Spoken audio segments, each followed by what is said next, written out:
Mbammba I nayi muɗum ɗon tom so Oumar Baba Ousmane Gallal Amadou Demba Wirfa Hamad Doga Koto ñaaɓe albarka e noddirtiɗi iwdi huule en kanko ɓuuri am jammaji e leydi Chine to wiyetemi haalama Guangzhou otol ne wiye Tenchu pullo ɓuuri e ñande kala e ñande kala Oumar Baba Ousmane Gallal Amadou Demba Wirfa Hamad Doga Koto ñaaɓe juuteɗe albarka seydi so en hande ko le 17 février l'année 2023 ɗo jooɗiɗen galle Hamadou Baydy Sambo wonde bandu men neɗɗo yonata ñantoraki bandu men yonata bandu men kadi ñantoraki ɗum mbiɗo weltinɗo noon Diallo Huudu Oumar Korka Bayla Seydi Diallo wonno ndema he Diallo Mouhamadou Demba Korka Seydi Diallo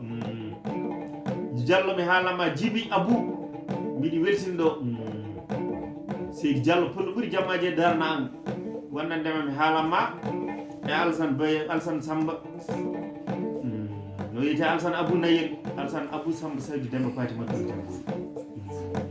tan Hamadi Seydi Samba Seydi Abou Seydi Alassane Seydi Hadim Seydi oto bondal on holla wallahi aduna ko meeɗi haari ala hoddunomo hoɗatama hoɗa saɗa yewta mbimani saɗa jokka mbimani wallahi nde wonno ko hoɗana ko wiyata fof ko dimma moƴƴi ɓuuri mi wima ndima ko kanke jarata ɗum muɗum ko moƴƴere saɗa wullo ganduɗo wullede aduna ko meeɗi haari Allah ñalani fullo mo bonnani joom ko bonnani orgo bonnani jolto bonnani rendo bonnani ñaaƴo bonnani jigita ñam kalaji ñagoto kono mo bonnani jikku bonnani hakkude amen bonnani ñan kala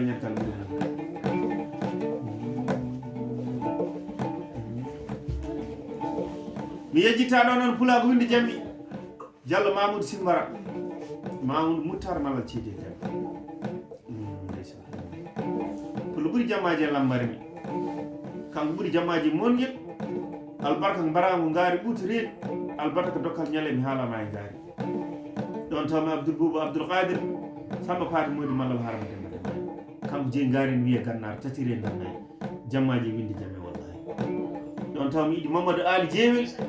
albarka tati jaɓoji e galle makko dodorteɗi Maymuna no weeɓe haala weeɓani e balle Ama Seybani Hamadi Boukele jaam sango woni jeeri elso jeemi haalama ñaɗi jole kuli jeeri so dimo dañi aaɓi so wawi so fayi kitta alta hen aduna e meeɗi aduna e bene hettata koye waɗi kono hetto ko wonno ko haale dimo haalata hoore muɗum